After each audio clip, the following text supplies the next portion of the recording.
Bowlers అయితే ఆపలేరు.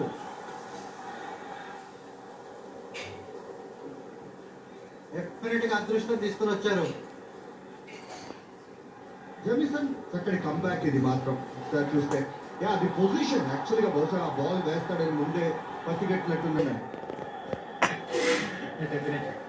చూడాలి నెక్స్ట్ ఓవర్ ఏమైనా స్పిన్నర్ తీసుకొస్తాడు. నాకు ఎందుకు తీసుకొస్తాడు అనిపిస్తుంది. మిచెల్ శాంట్నర్ రావచ్చు, లెఫ్ట్ ఆర్మ్ స్పిన్నర్. లేట్ అయిపోతుంది. ఇట్లానే కంటిన్యూ చేస్తే India will walk away.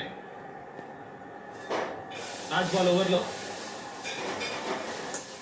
Sensible batting Rohit Sharma నుంచి. బ్రిలియంట్ 45 లాస్ ఇండియా 7 overs తర్వాత.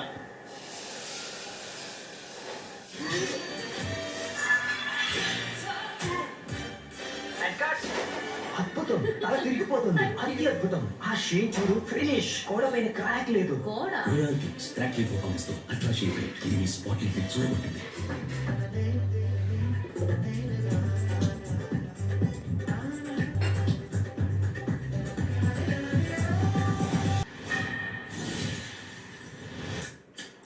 Gujarat Titans युवा captain Shubman Gill, Hardik Pandya Mumbai Indians captain, Rajasthan Royals captain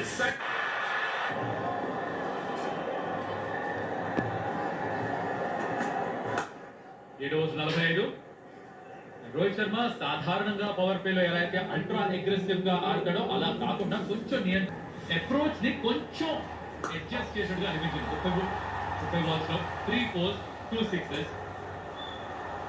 తన స్ట్రెంత్ కోసం వెయిట్ చేస్తున్నాడు. ఇన్నింగ్స్ లో ఫోర్స్ చేయట్లేదు ఎక్కువ. ఎప్పుడైతే షార్ట్ ఆఫ్ లైన్ బాల్స్ ఉన్నాయో అప్పుడు చక్కగా పిక్ చేసి ఆ ఫుల్ షాట్స్ ఆడటం.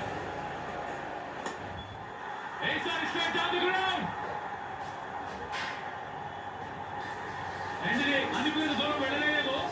ఫస్ట్ కావాల్సిన అయితే హెడ్ మ్యాచ్ సొంతం 50 పూర్తయిపోయింది ఇండియాది 8వ ఓవర్లో. డామినేషన్ మొత్తం కూడా రోహిత్ శర్మ బ్యాట్ నుండి చూసాం. థర్డ్ సిక్సర్ తన బ్యాట్ నుండి మిడిల్ ఆఫ్ ద బ్యాట్ కాకపోయినా కూడా పవర్ అనేది లభించింది.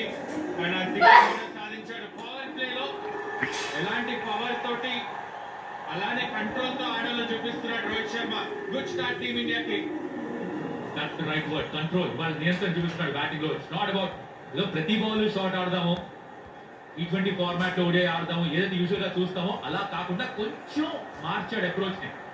ఇది మనం 2019 వరల్డ్ కప్ అప్పుడు చూస్తాం రోహిత్ ఇలాంటి బ్యాటింగ్ చేయడం. పార్ట్నర్షిప్ 51 దాంట్లో శుభ్మన్ గిల్ కేవలం 7 పరుగులు మాత్రమే, 13 balls మాత్రమే ఆడాడు. మెజారిటీ రన్స్ రోహిత్ బ్యాట్ నుంచి వచ్చాయి. It's good to see. తెలుసు ఫైనల్